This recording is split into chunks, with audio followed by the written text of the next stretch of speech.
course. Bienvenue tout le monde. Wait, no, the audience doesn't understand French. It doesn't understand civilized. No, we're streaming on YouTube where it's viewed by nothing but savages. So, welcome to all the viewers. And if you don't speak English and you're Japanese or something, good for you. If you only speak English, come on, guys, what's wrong with you? Le français existe. Anyways, we're joined by the eminent and illustrious Ulysses from comics Odyssey. You're a comic book guy who does a lot of comics tutorials on Substack and essays, and you've just recently finished the Spirit Girl comic, correct? That's right. Yeah. Yep, I did. I got some of the artwork here to show. Ooh. I don't have like any of the comics because I make them kind of per each time it gets ordered. I make them. But I have a couple pages that kind of sort of misprinted, so I can show you. That's the cover for issue 2. Wow, that is cool. And then there's a map inside. Here, let me fold this over. So you can see better. How much is it? What's the price of the comic? Yeah. You can get it issue 1 and 2 digitally for $1 at my coffee store. So if you go to my Substack, comicsodyssey.substack.com, there's a pinned post where I'm advertising this print for sale. And so there's a link in there for my coffee store. And so you'll be able to buy issue 1 and 2 for $1. And you can buy these limited edition print, signed, archival paper, photo paper, and it comes with a certificate of authenticity, the whole deal. And it's really printed on slick, glossy paper. This is like a high-end paper, so you can get that print. Wow. And the physical copies of Spirit Girl currently not for sale. I've sold out because I'm doing all the home printing thing. So I gotta like manage and budget like my ink and stuff. So yeah, there was like a couple of waves of sales, and then I can monitor like the ink levels, and it was getting pretty low, and I wanted to do this.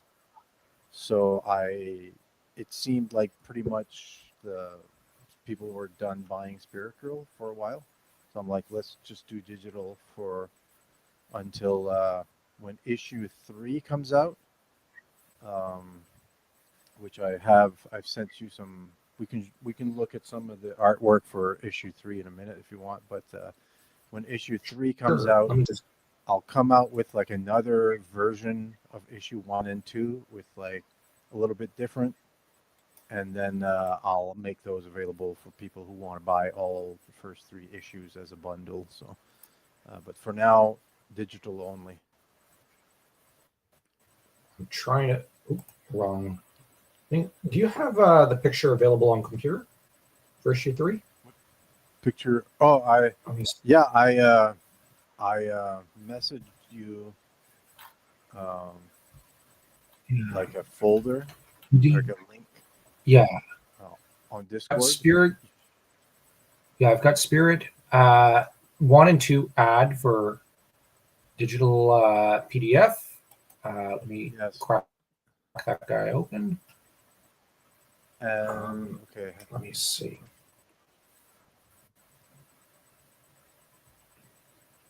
There, and I've got. I know you sent some art. Preview pencils for issue 3. I just texted you on Discord there. Okay, I'll scroll down. All right. Let me just. You see? I can. All right, I'm gonna just open this up. Okay, I'm gonna go share screen now. Share screen. Let me scroll to the bottom of the tab thing, which can take a bit of time sometimes because. Yeah. So Wow. pencils, preview pencils for Spirit Girl 3, which I'm working on now. So if you click on any one of them, it'll open it up. One of the castle. Yeah. So that's page 1 of issue 3. We're going 1,000 years in the past.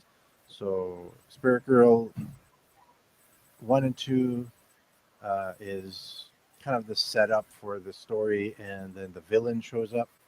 And issue 3, we're going in the past to explain why this like bizarre creature is in the valley now, and disrupting everyone's small town life. So yeah, And killing canines. Sorry. And a canine died. It was horrible. Yes, there is a spoiler alert. The dog dies. It broke my heart. Sorry, I shouldn't have spoiled that. It broke my heart. I will say, I will say it's not the end of that story. Of course, if a character is dead in my books, it's dead. You know, I'm not going to cop out and the dog comes back from the multiverse or anything like that. But I will say that dog story is not over. Yeah, okay. Makes sense because I don't really like the cop-out thing that Marvel and DC always do. The revolving door. Yeah, I mean, like, at what point does... Well, death just eventually lost its meaning, and the story lost its... Like, why should I care what happens in Universe 616 or Earth 1 or whatever if there's infinite other Earths? Like, you know what I mean? Yeah, exactly. It doesn't really matter. So... I found that one of the hardest things about superheroes to stay interested in because of that, because it's just like si tout le monde peut retourner, you know, if everyone can come back, then I don't care. Treating the afterlife like it's some Vacation home. Yeah. Especially if you're Charles Xavier. Oh yeah. That was like him and Joker. It was like, oh yeah, the afterlife. I don't feel like going this week. But this, like, also like the art is really quite good in Spirit Girl. Mm-hmm. And reading it, I mean, you know how many superhero comics I've read, and I've read and watched superhero comics and cartoons from all across the globe. Oh yeah. This actually reminded me of the Captain Canuck run. Oh, okay. You could tell this was written by the hands of a Canadian. Anything but that. Say it isn't so. Because as much as I've seen some American comics try to imitate that style, it isn't the same. Really? Yeah, it's like I've read New Mutants, and that was the comic that came the closest, but still, it's not like you could tell it's not Canadian. When I tried to read New Mutants, I just found like it was the characters were reacting to like X-Men villains or what the X-Men were doing, and it felt like how do I put it? There was no like set villains for just the New Mutants. Mm-hmm. They got the hand-me-downs, and it was kind of boring. I suppose it's more of the feel of the story.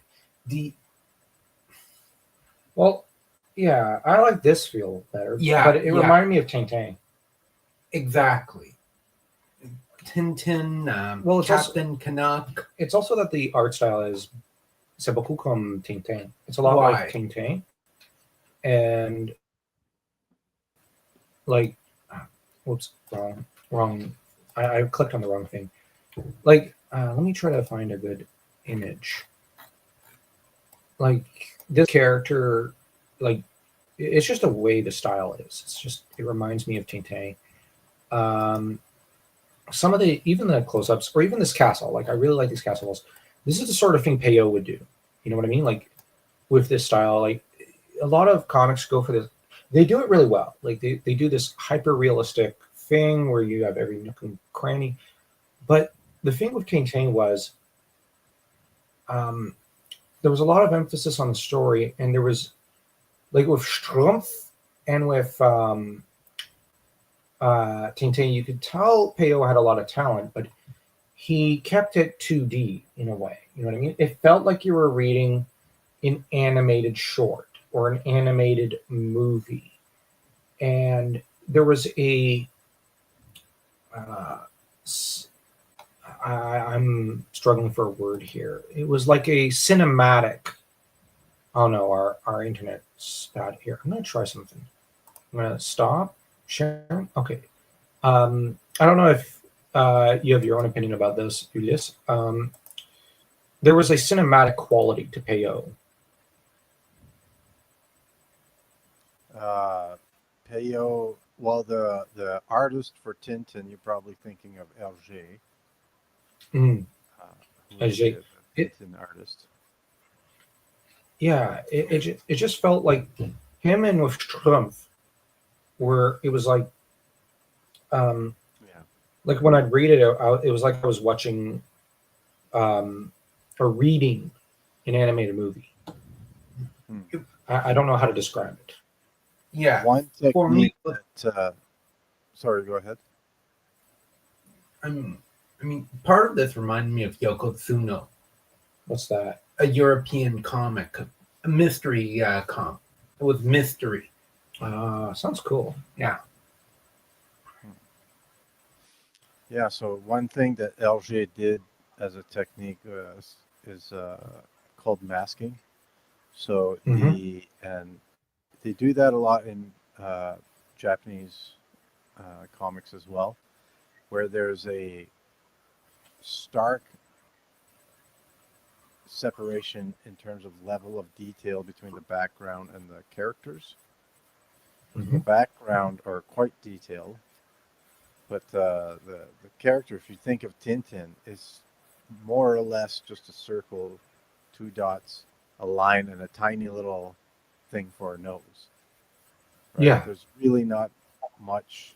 Just the only way you identify Tintin is that little thing of hair thing he's got, and the face of the shape, right? And then Captain Haddock, he's more or less the same, but his body language is different. But it's still just two dots for a thing for eyes, and then a beard. If you think of all the characters, look very, very similar in terms of facial features. The more or less two dots for eyes, but like they behave differently. But then there's like a high level of detail in the background, and the theory behind that is that you've heard of the phenomenon called pareidolia or something like that. It's the phenomenon where you see a face in everything, like an electrical plug. It's like two lines for eyes and a little circle for the mouth. Yeah.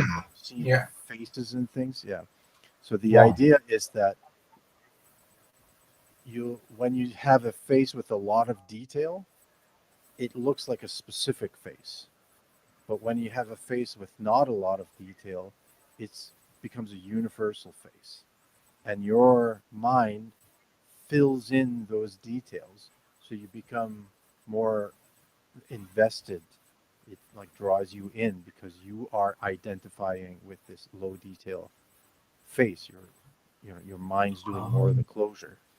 But when you add detail to the background, that evokes the sensory part of your reading experience. So Like with you the castle.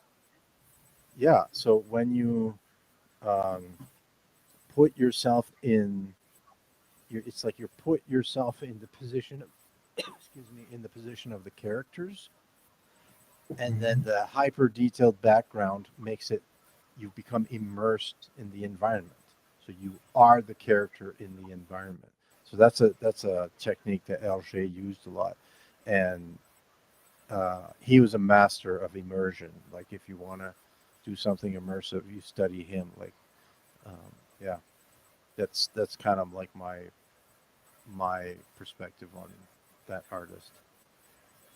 I'll have to look him up. Wow. G. Okay. Well, so hang on. Yeah, Hergé he's the Tintin artist. So if you uh, can come across this book, probably you can probably find it at the library.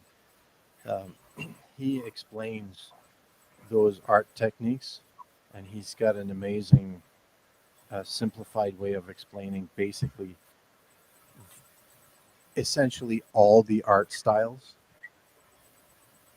and how it works. Like you have that this how I learned that the more detail you put into a drawing, the more specific it is and the more representative of reality it is. So you're representing the sensory material world.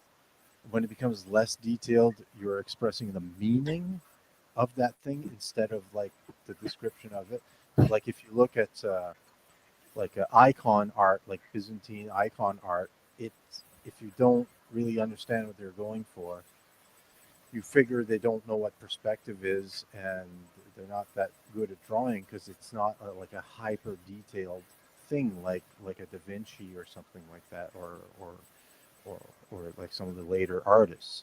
But it's because they're Yeah. trying to communicate the meaning of a thing more than how it looks, and they're trying to point to the fact that uh, a certain saint they're depicting or Christ or whatever, it's not what's important is not their physical appearance, but the meaning of their life, right?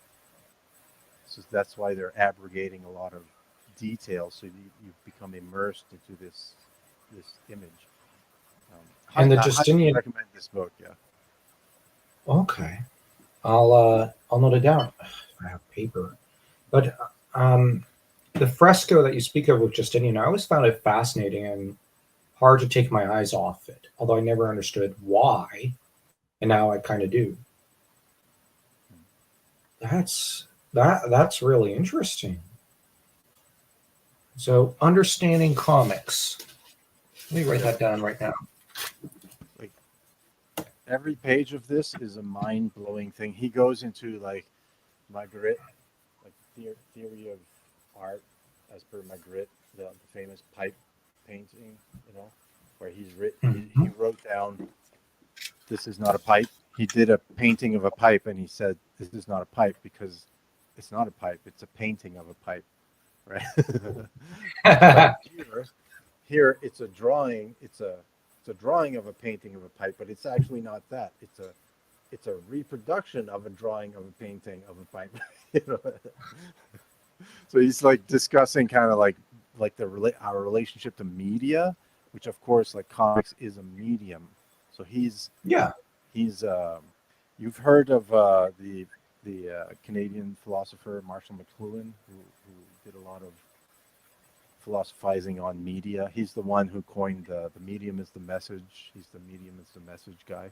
So he's kind of like the Marshall McLuhan of comics. Interesting. Anyway, this has Wow. become like my gushing about this amazing book that I've become an evangelist for this book basically. Yeah, Dan and I both have experience with uh, different parts of animation. Dan with coloring with the actual animation, like the character movement, and this sort of thing would be pretty useful. Oh yeah, for sure, big time. Yeah, and this one is a follow-up called Making Comics, and it's a lot more about the craft of comics, less of the philosophy of media, but still good for people who are interested in making comics or writing comics. It's good to understand how comics are made. It talks about the That'll be different useful kinds of for panel us transitions. Yeah, it's an awesome book. because I Dan and I use are those books a lot. interested in bande dessinée, as you know, and this is all information we can really use. Yeah, I like must read for anybody interested in comics and really like the even like on a casual level, that understanding comics one is just will blow your mind about like it really is an extremely amazing book. And for anybody who's like wants to be a little bit more serious about the craft of making comics, then this one as a follow up for sure. Good, great And books. yeah, well, the backgrounds were what I found really fascinating in your book, and it was like I said, I stare at that castle because I'm mesmerized. I always liked castles, and the thing is, like you see them in photographs or drawings or whatever, and they do look like that. You know what I mean? Like that. They feel like that when you look at them. You know what I mean? It's like other artists might capture the beauty, like the actual beauty, like of looking at it. But in your drawing, it seems like you captured what it feels like to look up at it. I Yeah. don't know if I'm expressing that right. Well, I'll take your word for it. I was just trying to draw a castle as good as I could. But And I'll be honest, it draw took my me own back to. way is It also took me back to those old bande dessinée, those old BDs with Tintin, Schrumpf, and others, and like how you, um, it, there was a feel to it, and it felt like that. And there were some of the panels where with Spirit Girl, where it felt like, you're looking at something similar from that era, and it, I just thought that was a Blast from the past. yeah. I didn't. Okay, how do I put it? You get so accustomed to the very hyper real style, which is beautiful, um, of today, especially of Bond Disney of today, and of superhero comics, or like the ones from 20 years ago, Green Lantern. But when you look at this simpler style, it's something like, how do I describe it? There's something there that you you don't realize you had missed, or that it, it's always been there, but you know what I mean. Like it's like you haven't seen it. You didn't notice it until now, and there's beauty in simplicity, and there's beauty in that style. That there's some, maybe it is something about your that book you recommended and how you explained it. There's something there that you don't see in a lot of like recent comics, because it seems like all the artists are trying to outdo each other at how realistic they can make their comic look or their bande dessinée. And then there's something, it doesn't feel like it's cinematic. You know what I mean? It doesn't feel like it's flowing. I look at two different images and I have a hard time connecting up, like on a visual level, that they are connected. Like I know in the story they're connected. It's just, whereas with Spirit Girl, with Tintin and whatnot, it's like you see the movement between the panels and whatnot. I don't know. well, I do make an effort in composing my pages uh, in Mhm. such a way that um, they have a flow to them. Yeah, I Let me noticed. see if I can. I don't know if there's really any examples here, but yeah, I do pay attention to composition. Um, Mm, I was looking at this guy, Albert Dürer, and I did complete an article on my woodcuts. Substack for this one, and he's a master of composition. I'll find some that are obvious, like I want to find something that's gonna really pop out on the screen here, but he pays attention to composition, especially attentively. Um, I'm trying to find something that's super obvious.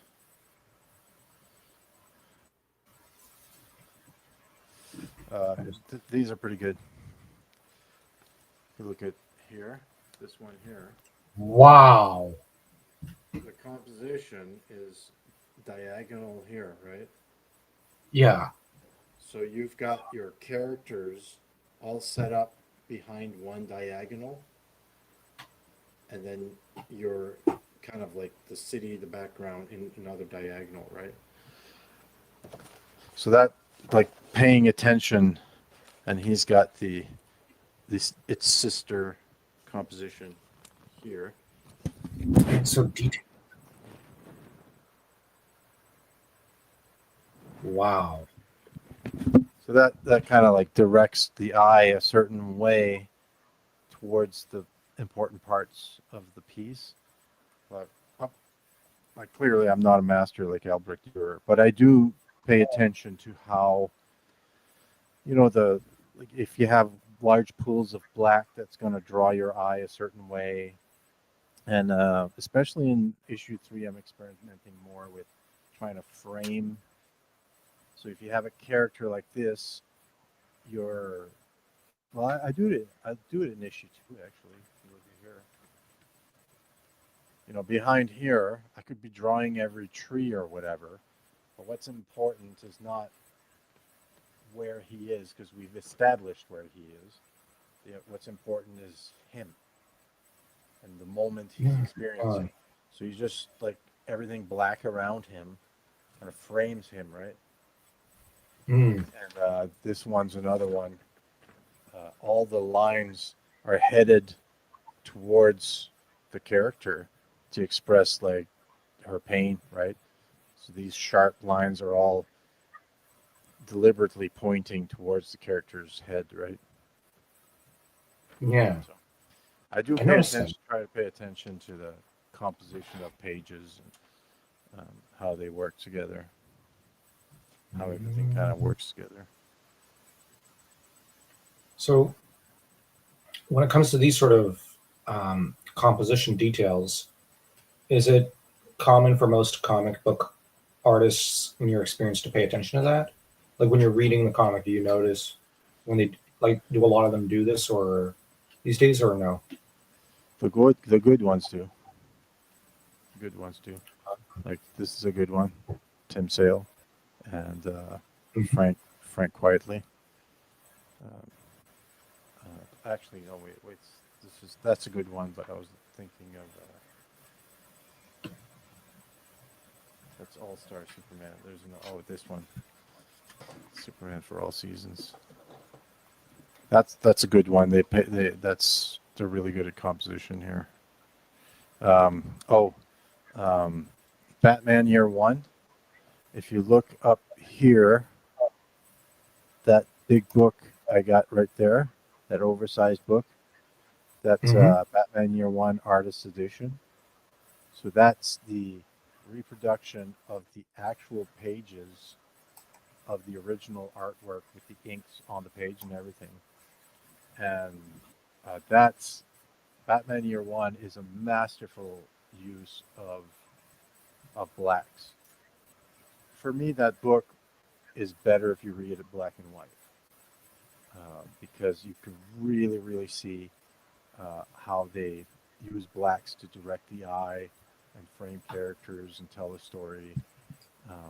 Also, Frank Miller in Sin City, those first 2 volumes of Sin City, just out of this world, masterful in terms of use of black and doing composition. Kelly Jones is good too. Never, I think. Never read Sin City. Oh, dude, You don't even need to read it. Just look at it and just Okay, see. I'll have That's a how look your at it. face will go. You'll be like that for an hour just looking at that. It's just insanely well done. The first they get a little bit rough as it goes along, but the first two volumes are amazing. Yeah, Chef's kiss. yeah. Like this one here, this print here. Um, this guy's falling off a building, or maybe he got pushed off a building, or whatever. Or maybe he made the wrong suggestion at a. I want in that meme. It's like maybe we should do this. The boss, checks him out the window. Yeah. Yeah. So the streets are running like this, right?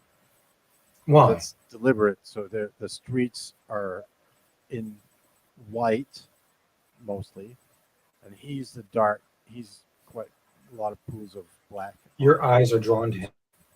So the contrast, right? So the lines, first of all, push you to the guy, and then the contrast between the light and the dark here really kind of put emphasis on the guy. So that sort of composition is detail, I guess. This is a different city in the world where Spirit Girl lives. It's just a different city. It's called Blood Cove. Okay.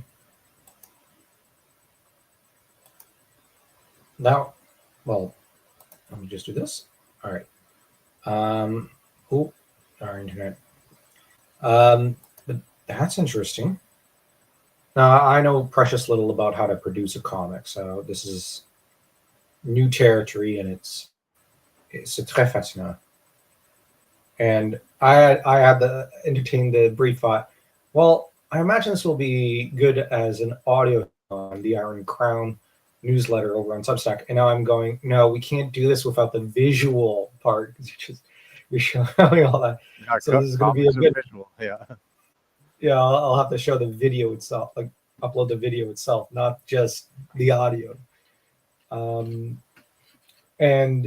well, I'm probably gonna upload this also to Spotify. So the people on Spotify suck it. You're gonna have to go to Substack to properly see what Ulysses is saying, because like you have to see it. Seeing, believing in this case, because oh man, this is really interesting stuff. So, and I will ask, how long have you been drawing for? I've been drawing on and off since I was a kid, but seriously, like 3 years. Like every day, for about 3 years. Okay. And well, I know you're one of the biggest fans out there, the Tintin. I like Tintin. I like Tintin a lot, yeah. I recently took them out at the library and just reread them, but really it's just Tintin au Tibet and On a marché sur la lune.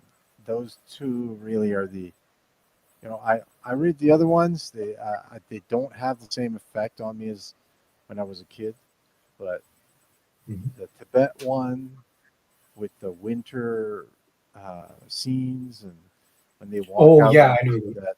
Oh, it's just, and they find that plane. It's just every time it's a discovery, that book. And On a marché sur la lune was a good one, but they don't have it at my library. So there's a French library in town I should go check out if they have that one. Maybe get a membership there. Yeah, you should.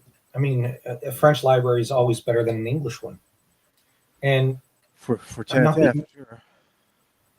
Well, I mean, overall, I'm being a snob. I'm being humble about it. As we French are always prone to be. Anything you want to add? So, tell us a bit about the character of Spirit Girl. How was she born, per se? What inspired you? Okay. Yeah, sure. Yes, great question. Thanks. I'd love to tell you. When I was a little kid, I grew up in a small town, just maybe 800 people, just a very rural area. It was great upbringing, and but I loved superheroes because I watched that 1960s Spider-Man rerun on our TV. And we didn't have a TV very much growing up. We would borrow my grandmother's TV and once in a while, and then they would have reruns of Spider-Man, of course, right before school, right before having to go wait for the bus. So that fascinated my imagination. The guy swinging from building to building, but I'd be in the bus and I'd be imagining Spider-Man swinging from telephone pole to telephone pole or from tree to tree in my little rural town, and then and then he'd run out of poles or run out of trees, or and then he'd have to run after the bad guy through like an open field, and it didn't work. And I always found that a little like it like burst my bubble, like, oh, that's I can't imagine Spider-Man. So like I've always had this idea of like what would a superhero be in a rural area or in a smaller town, Uh, that's an idea that always kind of niggled at me, and I would bring it up once in a while throughout my life. And when I decided to make a superhero in a superhero world, I made the world of Northland, this one here, which comes in the comic book when you buy it. You can see, and everything's named deliberately. I drew the rail lines and everything, um, and in it there are small towns, and I wanted to start my big story in a small town to kind of satisfy that itch, and then kind of also as a challenge, like, can you make a superhero story in a small town? And so I thought, what kind of person would become a superhero in a small town? Now, there's no origin story for Spirit Girl yet. It is, I have the story, but there's a special time for when that story is going to come. So, for people who are going to become longtime readers of Spirit Girl, you'll be rewarded because that's going to be a good story. But uh, it's assumed the spirit girl is in the town, but then I thought, okay, what kind of person? So, just a farm girl, grew up in a farm family, who loves animals and is studying veterinary, because she wants to help out on the farm, on the family farm, after she's done school.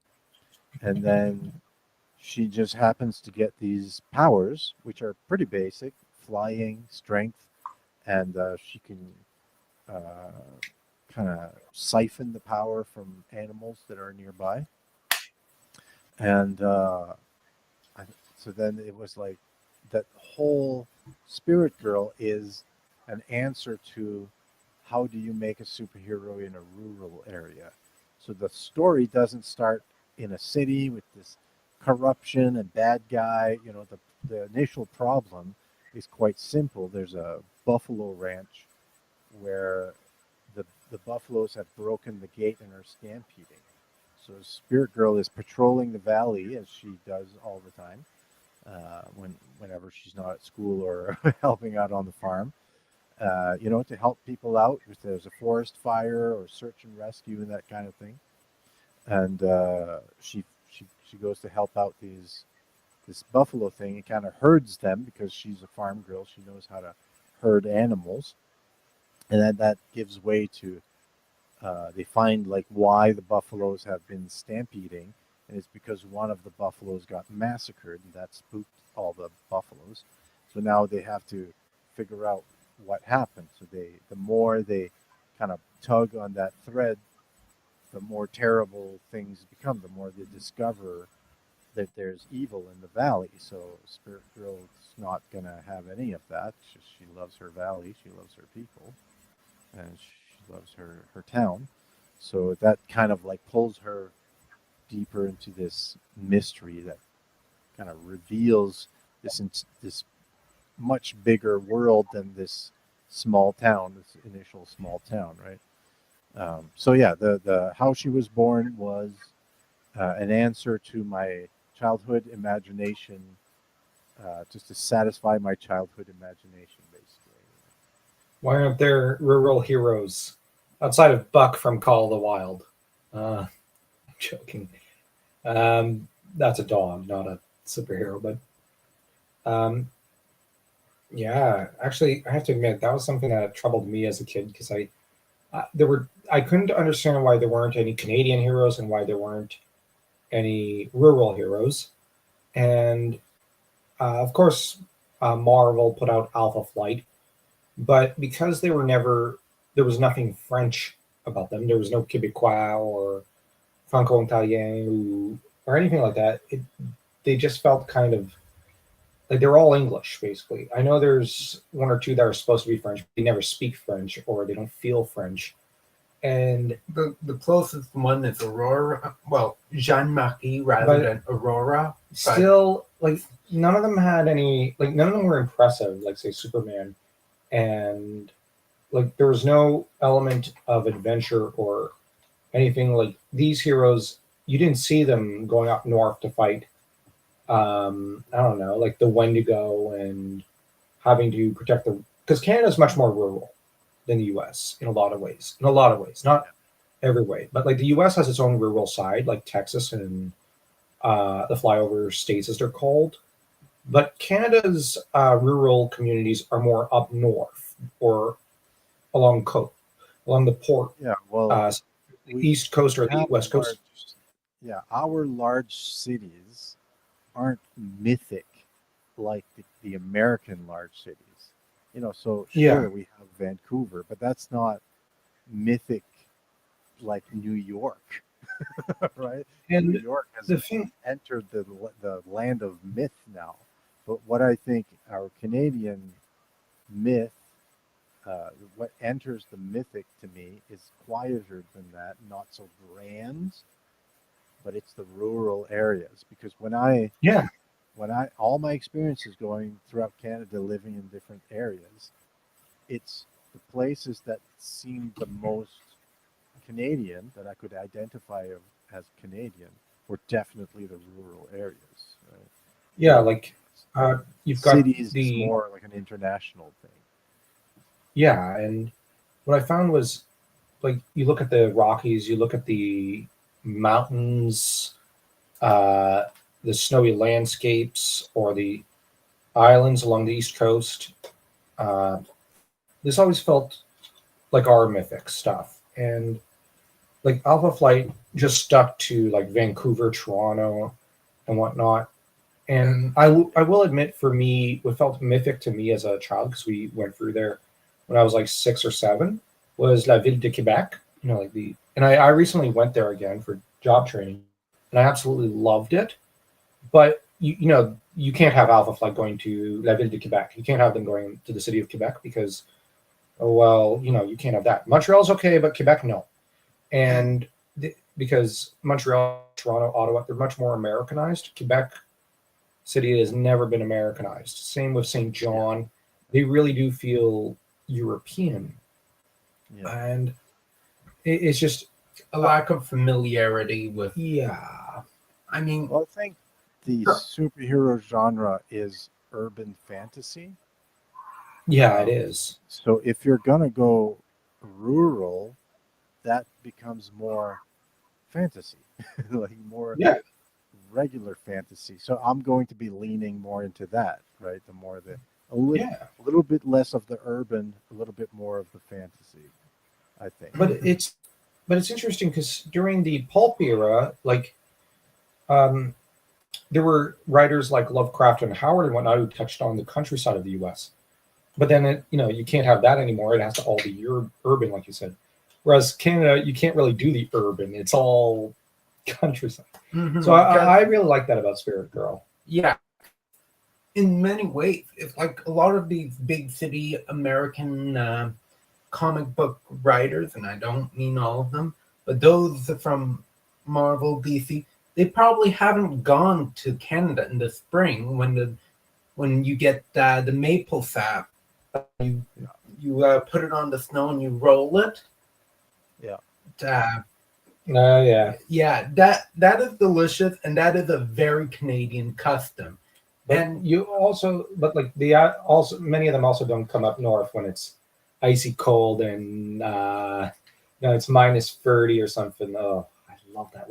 and Well, that is something that the superhero is an answer to crime, right?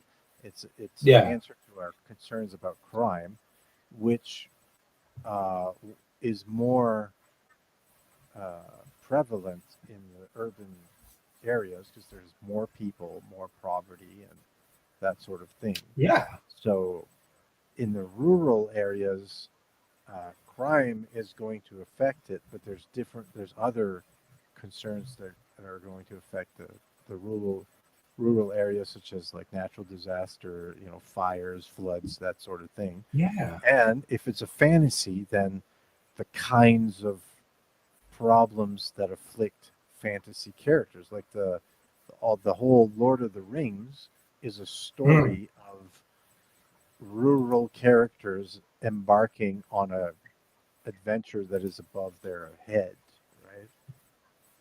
Yeah. Just a They little are above. rural and they must exist because otherwise the world falls apart if the Shire falls apart, right? So it's this Mm. importance of the relationship between the rural and the urban. That's very, very old. Like I read these, can I point here? These books here, Mircea Eliade.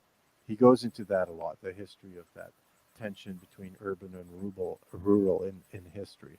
So it's just something that interests me a lot. So we've got tons in the Yeah. superhero genre. We've got enough of the urban stuff, right? So I'm going to try to go not exclusively, but a little bit more small town. Makes sense. The now, um, was there a lot of inspiration taken from like Celtic or Native or whatnot, like all the different kind of cultural myths and whatnot of Canada and whatnot? Because like Northland looks a lot like the map of Canada. Yeah, definitely inspired by the spirit of Canada. That's what I say. So you'll like this. The way that I've set it up is I've designed the planet. It has three continents: east and west, and then Northland in the middle up north. And the way that Northland was kind of discovered and settled was from east to west, like Canada did. Um, and then, but I didn't let the war happen. It's like I made the war as an Acadian. It's a bit of a fantasy that war never happens. Yay!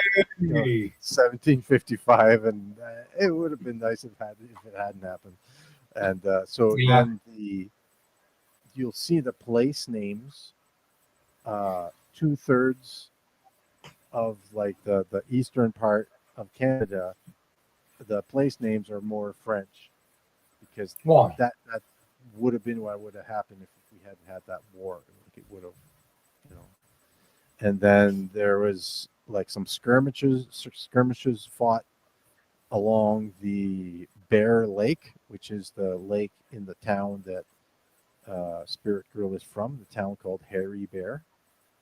And Mm-hmm. then that kind of like conflict was settled, and Harry Bear is like a sort of like the meeting of the east and west in Northland, and then the west is, you'll notice the place names are more English, right? Hmm. So we West have and the north. Yeah. so we have the east, which is civilized, and the west, which isn't. Got it. I'm joking. Je dois cesser de And then craquer des blagues up anglais. north, you're not going to get me in trouble here, I promise. Up north here, we have Ilsekluk, which is it's called the sovereign. That means the sovereign hand, and this is where this is an area where I can explore indigenous stories at some point if I want to.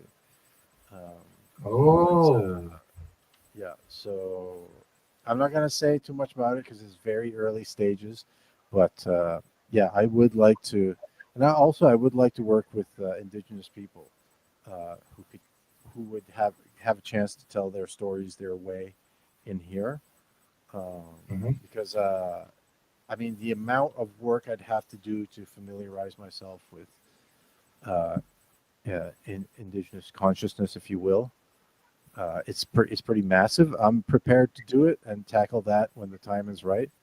But how awesome would it be to just kind of have spin-off titles, you know, that people who are prepared to, not necessarily indigenous, but people who know they have like that story in mind. yeah. And, they know they have it. Whereas for me, like I'd need to do a lot of research first. I have some ideas. But yeah, it's way too early for revealing those. Yeah, and It's kind of all those towns names, they have potential for story. This part here, I've got a story set in the past in L'Etoile. No, sorry, it's this side. And Heaton, there's a story which you guys know about because you're in my RPG group. yeah. And then Blood Cove here. This is where that print I was showing you. Yes. That's where it's from. Yeah, there's lots going on there. Plus, there's the whole planet, and then so the issue 3 we're going to go on the eastern continent, and then there's the whole planet, and then there's space. Like I've got stories planned for outer space. So yeah, Wow. I could go the rest of my life in this world. I could go the rest of my life. Like I really could. I hope so. Yeah, I have about 25 issues of Spirit Girl planned out. I don't have them written, but I have the story arc planned out. Mhm. So let's go. Oh, cool. Maybe what we should do is try finding people who'd be interested in,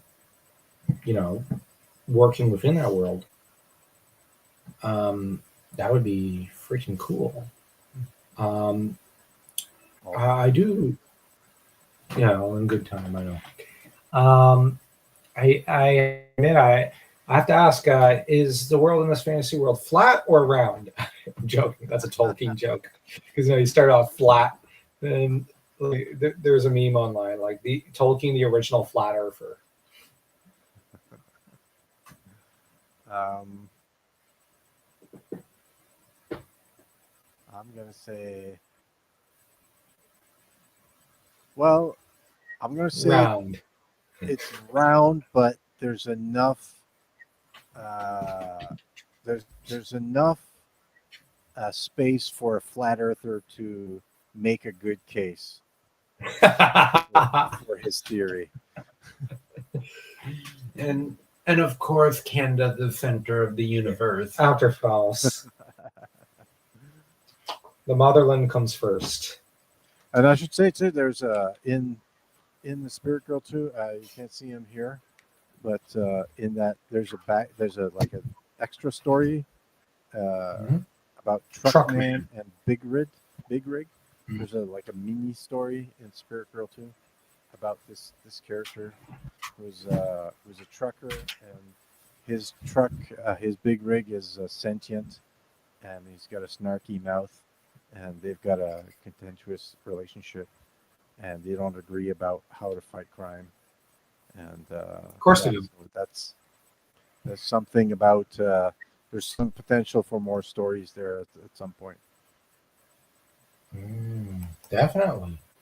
So you've got 3 continents. So I'm imagining kind of Europe, Asia, Canada, or Northland, I mean. And wow. Okay. Of course, nothing south of Northland really matters. Okay. Well, you'll notice here there's water. So Mhm. everything's out here. I just sank it. Okay. Thank So you. maybe not America, but maybe American Atlantis. America Atlantis. Uh, Yeah, that's another um, thing. Definitely the ocean. So this world has mhm. tons of oceans. So if you look at the ball, there's like tons of oceans separating the continents. So it's a huge planet, mostly ocean. So there's also like some stories we can explore, like underwater, like what comes underwater Ooh. and stuff. And if we want to go in the past, there's definitely potential for telling stories in the past about like pirates and stuff. Hmm. I was You know, we thinking want that. like I'm designing the world similar to how I would think about an RPG to make it spacious enough for like a lot of different things to happen in it. Mhm. So it seems like it's a swashbuckling adventure universe, primarily. There's you can go sci-fi. Like I definitely I've got some. So I got this. I'll show you this picture here. This is me when I was a little boy, Oh, and this wow. is this is my very first and only cosplay. And I had designed a character who's called Super Soul. Soul because he's barefoot, right? The soles of his feet. It was a pun, and he's wearing these bitchin' sunglasses, right? So I was like, well, it looks kind of cool. So I redrew him and I did a video on Substack and on YouTube showing like the redesign of that character. And I've created this whole science fiction lore around this character, Super Soul, and I made him like extremely powerful, right? Just to give that little kid a bit of a boost, right? Yeah.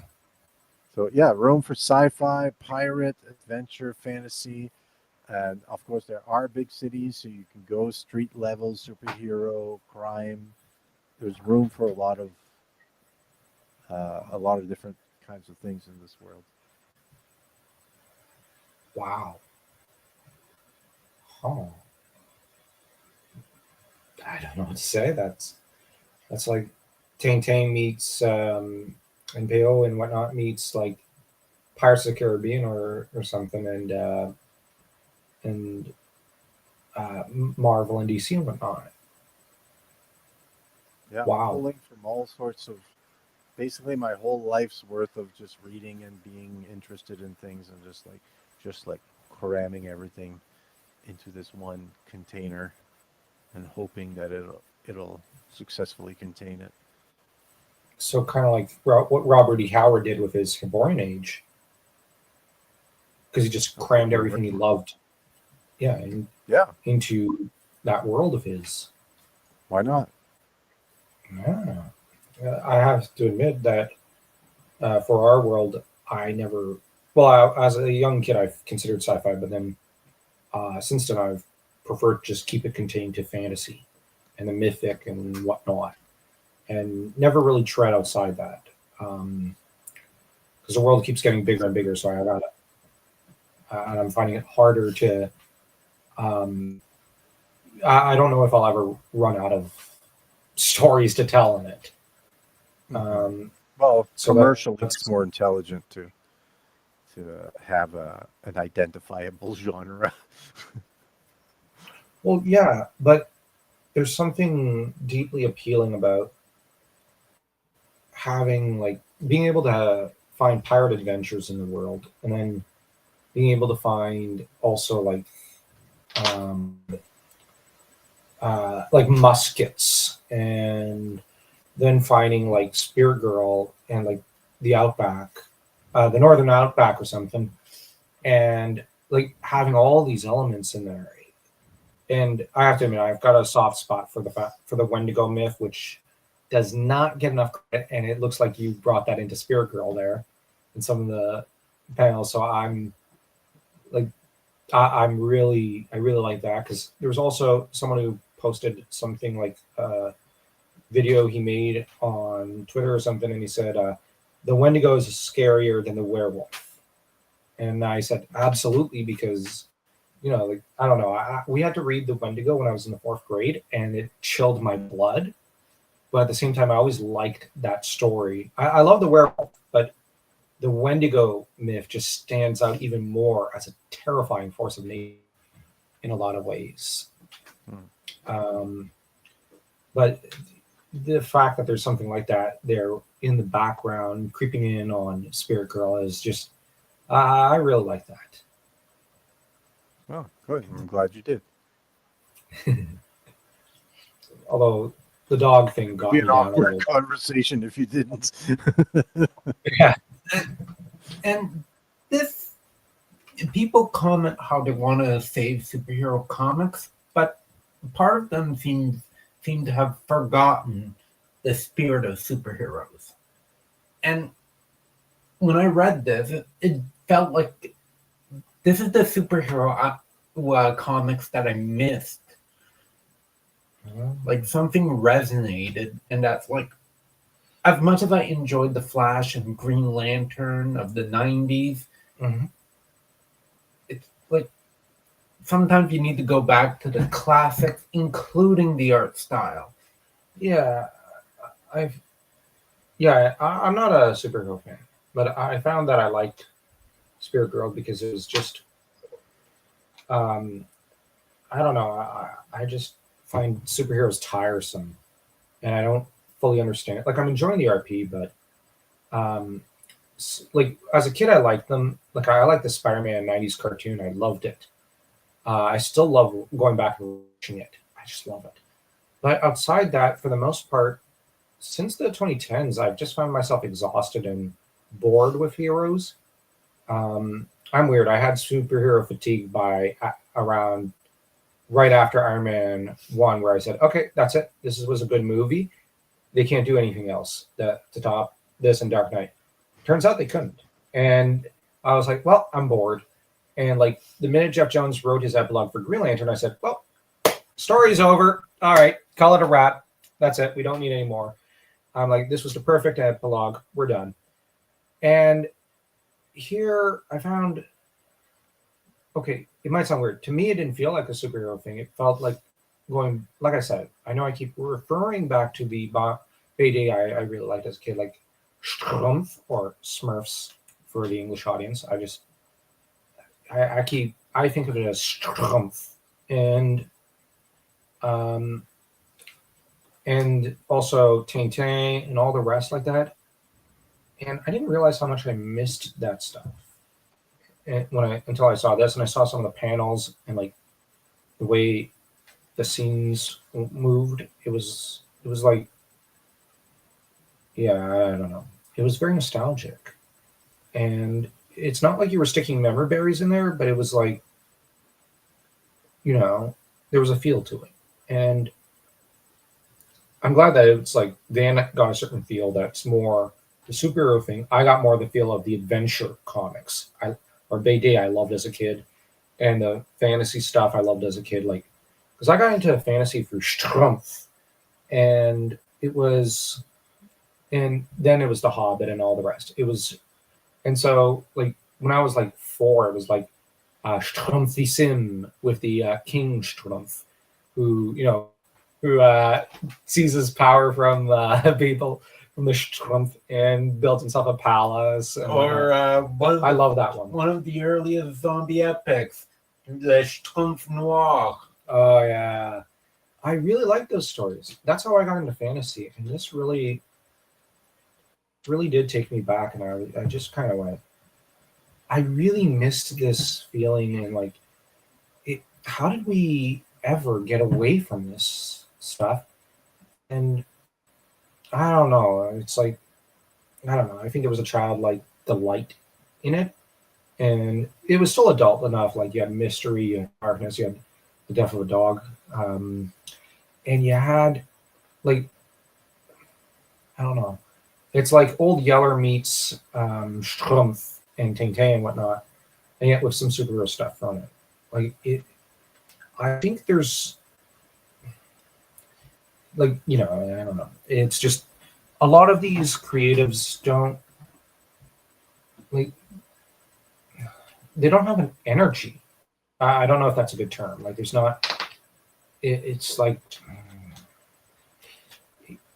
it doesn't flow right, and it doesn't like even as far back as like 90s or 80s comics. There were times even with more recent comics, it doesn't feel like this does, and I think that's what kind of dislodged me from superheroes was just like it doesn't flow or feel right like Strumpf did. And I've not read Strumpf in like 20 years. So when I describe it this way, it's just this is my memories of it. No, it'd be closer to like 25 or 26 years ago because I stopped reading at one point because, well, no, wait, I was like 10 or 11. And it's just, there was a period where, yeah, because it's like we started to see dad a little less for a brief time. That was hard on me. And I cast Strumpf aside. And I haven't touched it in like 24 years or 25 years. And this felt a lot like that in a positive way. So maybe I just need to read Strumpf again. I don't know. Yeah, it sounds like you should read Strope again. Because our dad encouraged me, and our school teachers were kind and encouraged me, and they said, "This will help you escape into another world, Joe." Because when they found out about our parents' divorces, they were like, "Read these. This will help you escape. You don't want to live. You don't want to go through this right now." They were very kind. They're like, "Here, take this. Just read this." At one point, I remember one teacher said, "Well, class is about to start up again. He's been reading that for like 35 minutes. He's got to get back to class." And you had the librarian just, remember, he's having a hard time. Let's leave him be. Let's give him another 20 minutes.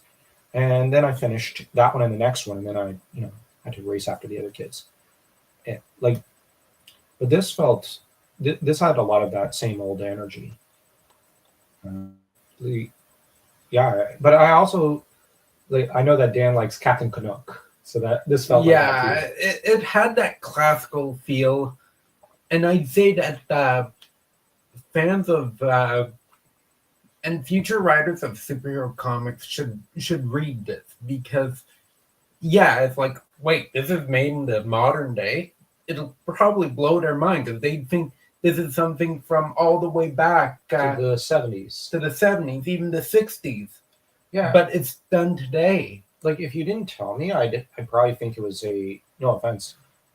Well, actually, Ulysse is a francophone artist. So like, you see the cultural and the artistic style there. So it's definitely visible. Mm-hmm.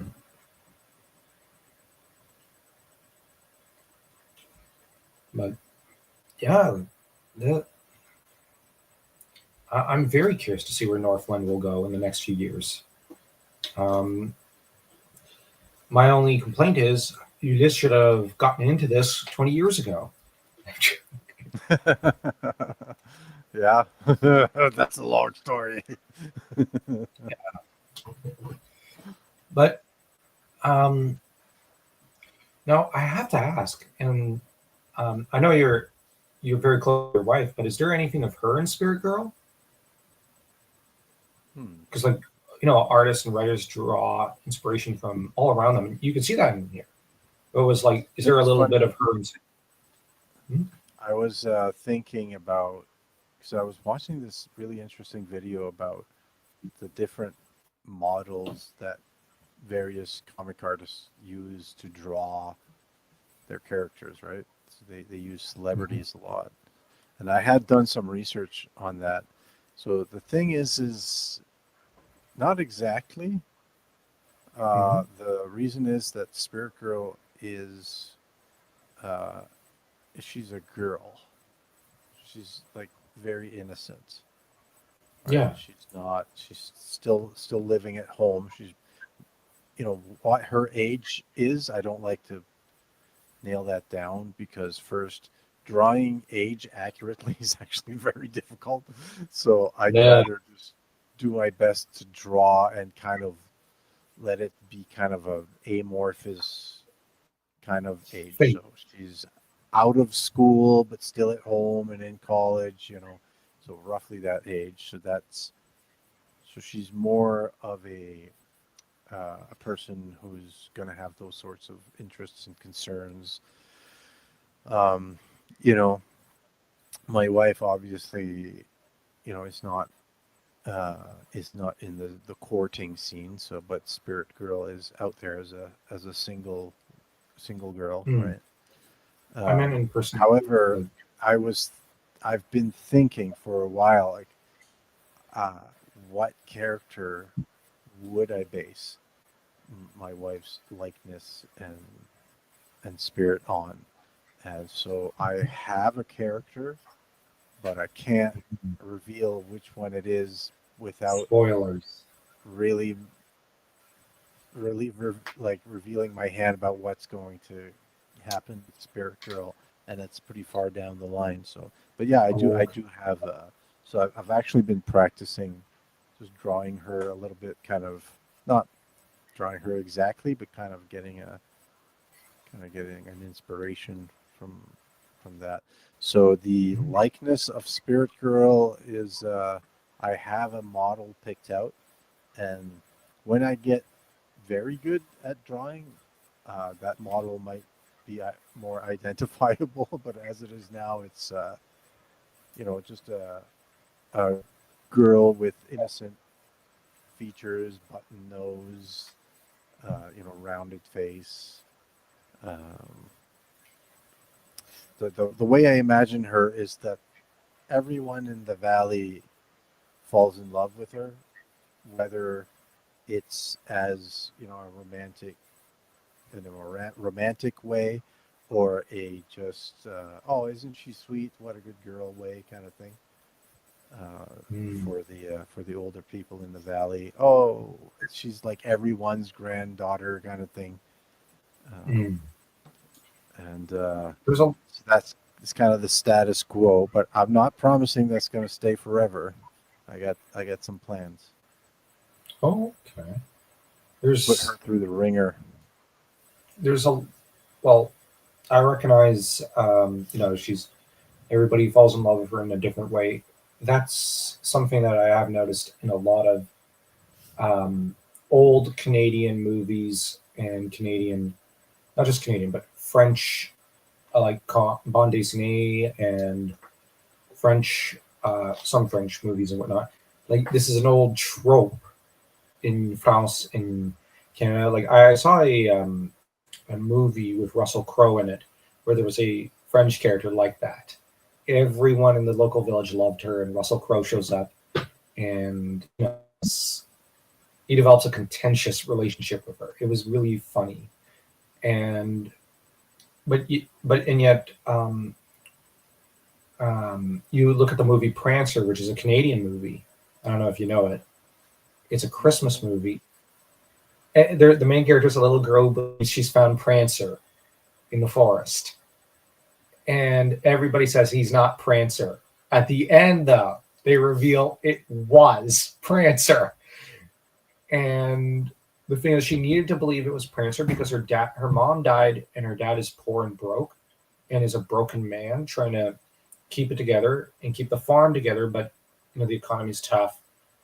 They've had a bad harvest, and he's breaking down little by little. And his daughter keeps pushing. I found Prancer. I found Prancer, and all of his grief and whatnot comes up, and he starts to get angrier at his daughter. So they start to clash. But you can see that there's love there, and but everybody in the village loves her. Everybody adores her, and there's several scenes where several of the characters are just like they're nice to her dad John, but they're like, you ought to be kinder to her, and he's trying, but he's broken. It's that famous actor who what's his name? Um, this was his best movie ever. But let me look him up. I know his name. Let me see. Um, Sam Elliott. Oh, He yeah. plays the dad. Okay. But you've never seen him like this. He's playing a much more vulnerable, angrier character who, like, he has actual anger problems in the movie. Like, he'll go like, "Aren't you even listening to me?" His daughter, I'm like, "No, you know, you're not." Like, just it's one of the best scenes where he's just like, "You're not," because he's always yelling at her, and then the one scene she finally stands up to her dad and says, "No, and I'm not going to tell you why I wasn't at school." You know, him, fine, be Sounds that like way. a cute movie. Yeah, it's a great movie, but Spirit Girl kind of reminded me of that character, and it's like there's an archetype there that is very much a Canadian thing, and it's something that a lot of people don't think about, but like that kind of farm girl thing, like of course that I think that's supposed to be an anglophone uh, town in Quebec. I think it is. I think that's supposed to be the setting, and it was a very interesting idea. And I think the extras were Canadians because it was shot in Canada. It was like a half American, half Canadian production, but it was supposed to be set in Canada with Canadian archetypes, Canadian wilderness, Canadian um, ideas and writing, and I think the writers were Canadian. So it's a very much Canadian piece, and it's a really great Christmas movie. It's a great family movie. I'll, But I'll be checking that out around Christmas, I think. although it's a little depressing at times because it's just you have a family in grief and whatnot. But it's the story of how they rally and they overcome it. Yeah, and it's a movie where everyone's down. It's like at one point you have a journalist. It's like Yeah, the journalist. This is the girl gives them hope. Like everybody loves the little girl. But that's the thing. Like that's something. Yeah. But it's so interesting that sort of character isn't really seen these days.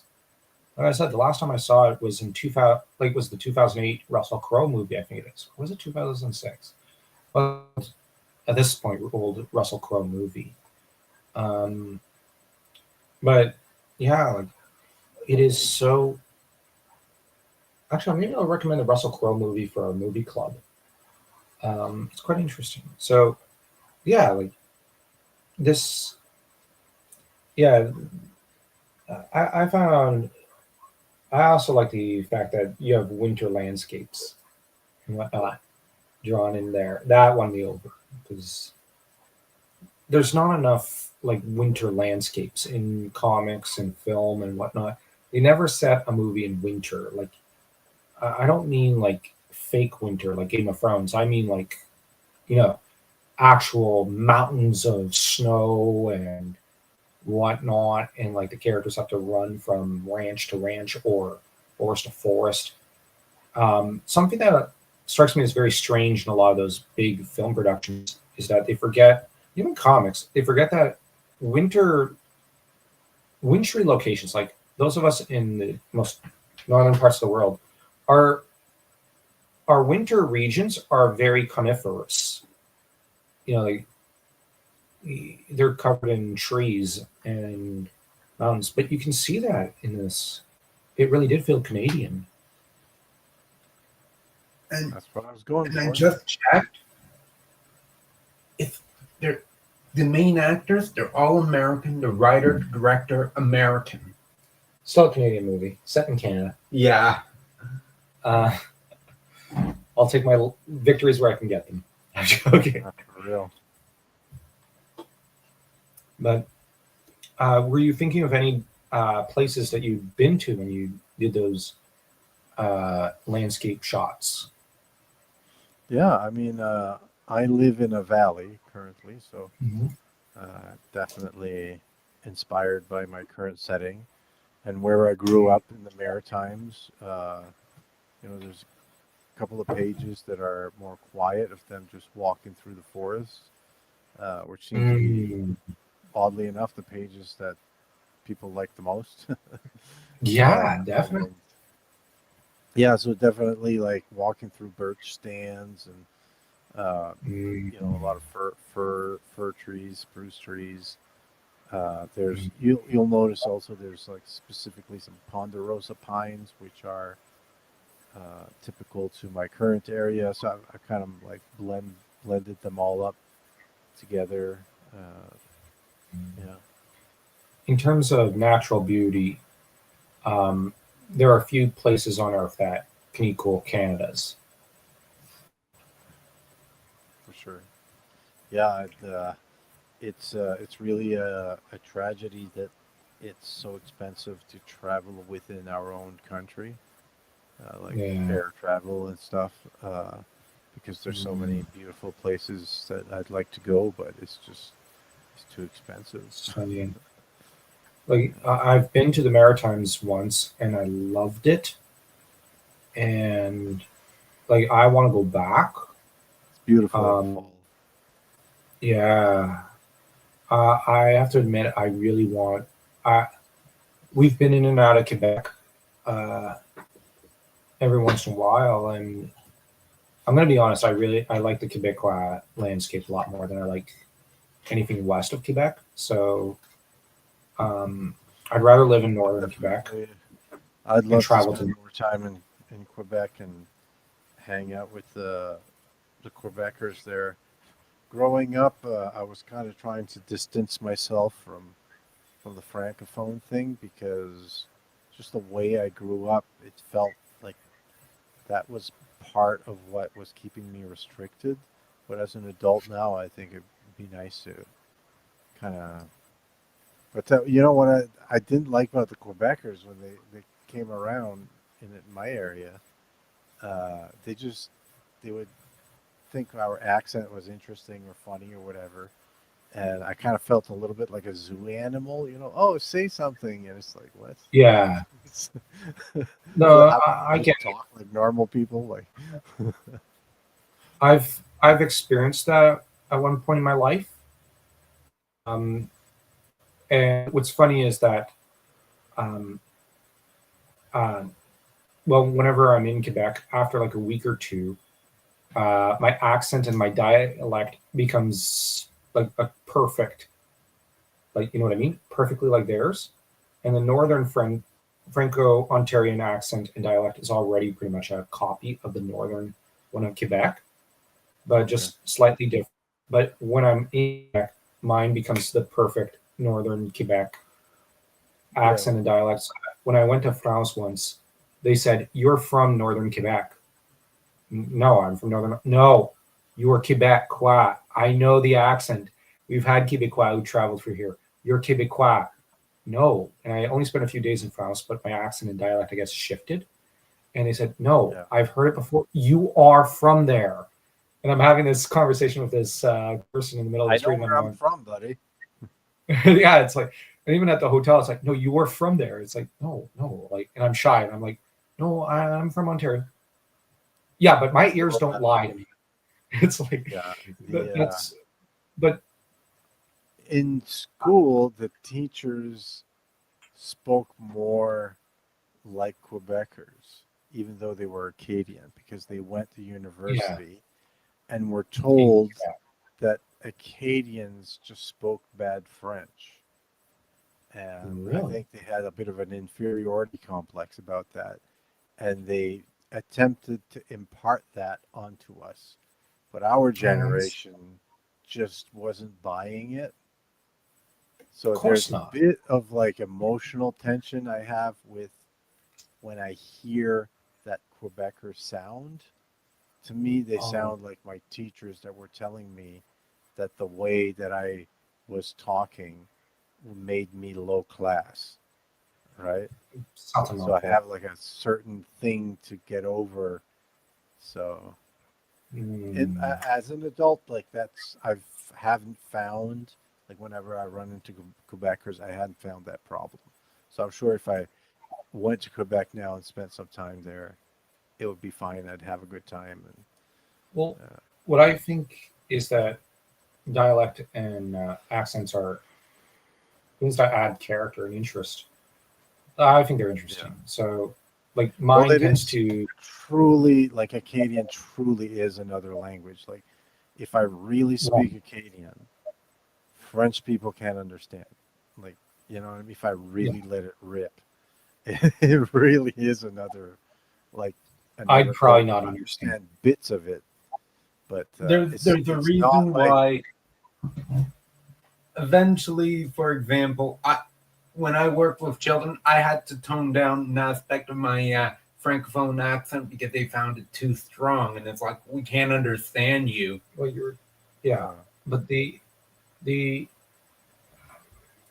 but like I said, that's the thing. Like, um, whenever I've been to Quebec, it's only a few people who are jerks about things, but for the most part, very very charming people. Um, yeah, I'm sure.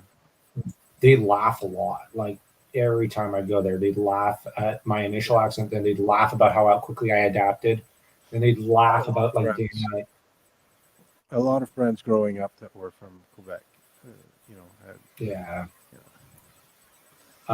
I'd almost describe it like when I look online and I see a lot of Anglophones attacking them, I'm like, you've never even been there, have you? And he said, no. yeah, Well, you can't judge them, not until you visit there. And some of them have traveled through and they were like, well, I didn't speak French, so I assumed they were saying this. Don't assume anything because um, yeah, one phrase I like, in ancient Greek myths, you have laughter loving Aphrodite. I kind of had the thought at one point, laughter loving Quebecois. It's just they like every time I go there, it's just one laugh after another. Not like in a mean way, just like everything is a joke. You have to laugh at life and whatnot. And it's something that it's very different than like Anglo Canada. And I find it wholesome when I visit.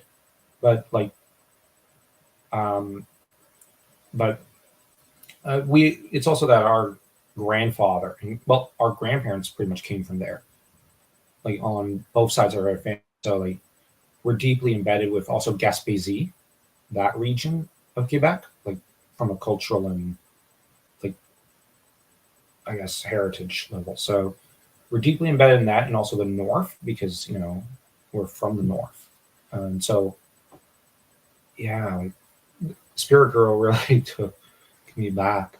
I'm very glad to see that you've got Northland planned out and whatnot. Um, Although we're gonna have to go soon, um, yeah. I and think it's gonna be supper here soon. yeah, and we can't have you skipping a meal because we've got another 25 Spirit Girl issues we need. That's right. Yeah, But thanks but for having me also, on. I appreciate it.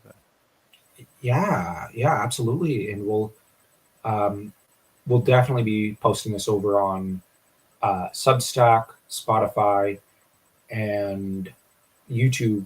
Well, it's already here on YouTube. Um, I will ask, would you be all right with me cross posting it? Yeah, Okay. yeah, yeah. Um, Just make we a file available to me, and I'll put it on my oh no, Substack. we put it on ours and we just Oh, like attach you. oh, yeah. That's fine. All right. And this I would, don't know. What does that do? It just says that I'm on it, or yeah, something like that. It's like your fans will receive the episode okay, okay. on Substack. Yeah, yeah. I think that's good as long as you like put an intro that it's that I'm in it, and it's some things that if they're subscribed to me, they might. I would assume they might be interested in this. Yeah. And of course, I'll do a write up and or Dan will of our thoughts on Yeah. this one. It's well, this was interesting because on so many levels. So I will remind everyone to go subscribe to Comics Odyssey. Um, Over here on YouTube, I'm going to the link to his channel in the comments section tomorrow when I wake up. And over on Substack, I'll be linking to Ulysses's Substack, and those on Spotify get banned. No, I'm joking. Actually, I'll be posting the link to his Substack so you can support Ulysses directly. Seriously, watch the video version. I'll also include that because, like, you got to see this visually, like, to really understand. It's good to listen to it on audio, but you got to see this stuff. This, and I trimmed my beard for this. You got to look at the video. Yeah. Like, you don't want to disappoint Ulysses, do you? So Yeah, I put a lot of work into this facial thing, this facial beast on my face. yep. So take care, everyone.